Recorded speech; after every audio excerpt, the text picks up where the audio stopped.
Pedro, cuando nosotros hablamos de Haití pensamos es el país más pobre de América Latina. Yo diría que quizás del mundo es el más pobre, el más olvidado por el resto de las naciones, porque después del terremoto que sufrió un país que tiene casi el 100% de analfabetismo, no tiene ayuda económica de nadie, uno se pregunta si la gente que puede movilizarse por sí misma no recibe ayuda y está como detenida en el tiempo, ¿qué pasa con un discapacitado? El punto es ese, los discapacitados antes y después del terremoto.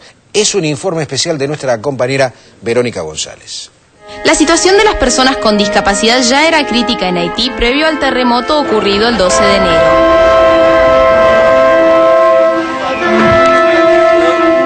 Los prejuicios sociales y la desventaja en el acceso a educación, salud, vivienda y por consiguiente a un empleo de calidad provocaban una pesada carga para quien debió vivir allí con una discapacidad. El doctor Michel Pean es el secretario para la integración de las personas con discapacidad de Haití. Este activista ciego visitó nuestro país y conversó en exclusiva con Visión 7.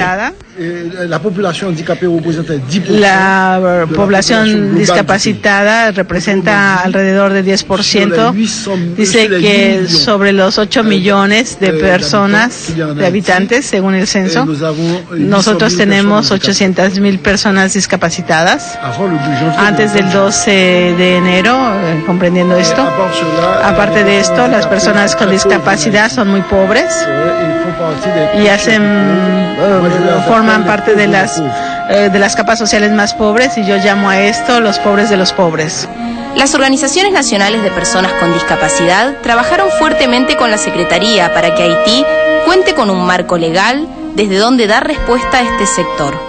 Nosotros pudimos ratificar la Convención de la OEA y la Convención de Naciones Unidas, y nosotros actualmente tenemos una ley haitiana para la integración de personas con discapacidad. Luego del terremoto, la situación de quienes ya tenían alguna discapacidad empeoró y se incrementó el número de personas en esa condición. Tenemos de 4 a 5.000 amputados en Haití. Aparte de esto, el impacto psicológico del temblor sobre la población es inmensa. Al principio, las personas con discapacidad tenían una gran dificultad para encontrar la ayuda humanitaria. Dimos un apoyo a más de 31.000 personas con discapacidad afectadas en las zonas de desastre. Continuamos a ayudarles, firmamos un protocolo de acuerdo con Handicap Internacional, con CBM. Y con este protocolo nosotros avanzamos.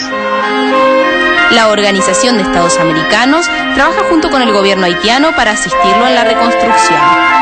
Bueno, en primer lugar, poder fortalecer la institucionalidad que atiende a las personas con discapacidad antes de los terremotos. Cómo lograr reactivar rápidamente la educación inclusiva y darle acceso a los niños y jóvenes con discapacidad. También en este marco está el cómo lograr una reconstrucción accesible e inclusiva. Precisamente van a tener un simposio en septiembre donde ya existe una ley que manda que deben de ser accesibles los edificios públicos y privados en general.